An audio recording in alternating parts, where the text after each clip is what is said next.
So first, the question, is the Philippines leading or lagging in AI? And the answer might surprise you. I don't know how many people in the audience will say we're leading or lagging. If you think we're lagging in AI, you're not actually wrong.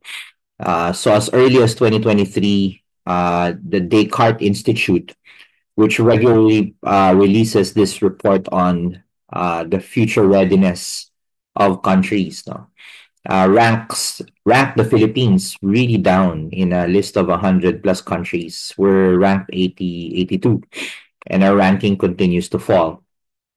In the same vein, the Government AI Readiness Index published by Oxford Insights also put the Philippines quite low. In fact, we dropped 11 places in their last report. Usually, the factors they cite are things that we're quite familiar with.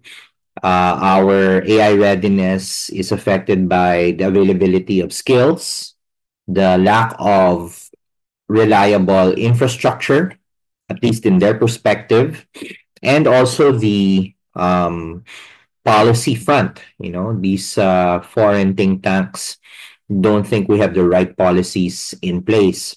In fact, if you think about it, we still currently don't have any laws that directly address AI. We have some laws like the Privacy Act and the Anti-Cybercrime Act that are actually related to what you can do with AI. But actually, in both cases, they don't address the AI directly.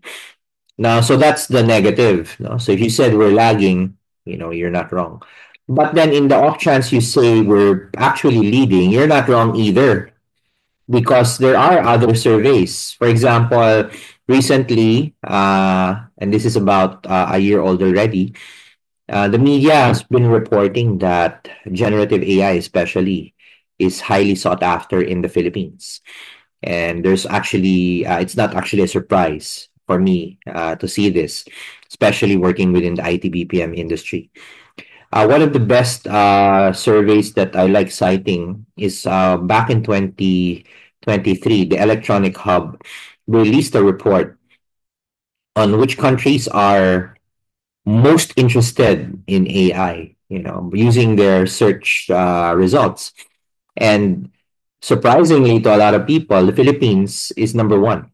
We're the most interested country on a per capita basis, followed by Singapore, Canada, and the United Arab Emirates, which, if you think about it, are also countries where there's a lot of Filipinos. If you think about the constant rankings of the Philippines in terms of utilization of the internet, utilization of social media. I think we have the one of the highest number of gamers in the world. We have the highest usage of Spotify. So we're a highly digitized population.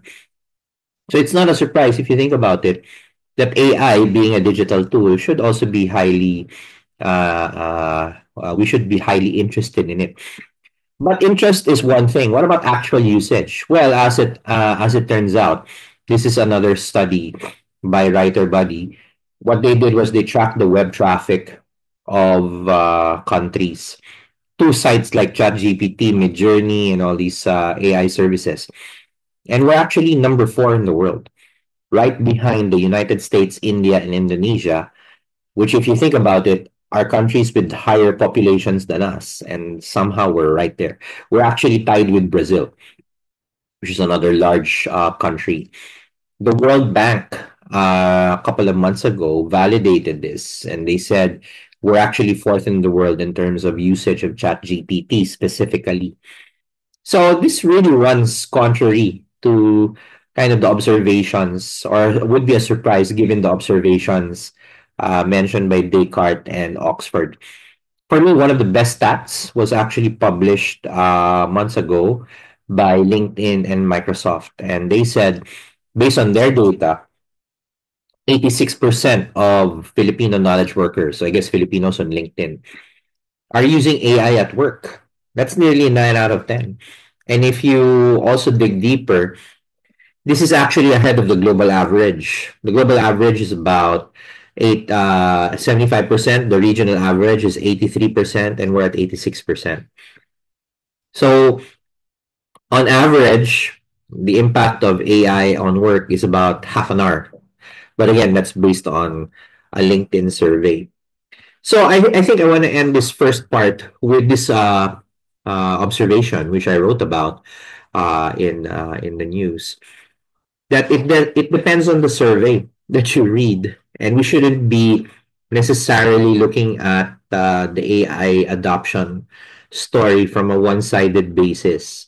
The Philippines is either ahead or behind, depending on what you look at. Certainly, we need to improve our infrastructure. Certainly, we need to improve our education situation, especially in light of the illiteracy figures, the PISA scores, and of course, we need to write policies. But at the same time, despite all of that, if you look at the behavior of Filipinos, they are actually using AI a lot, which is a good food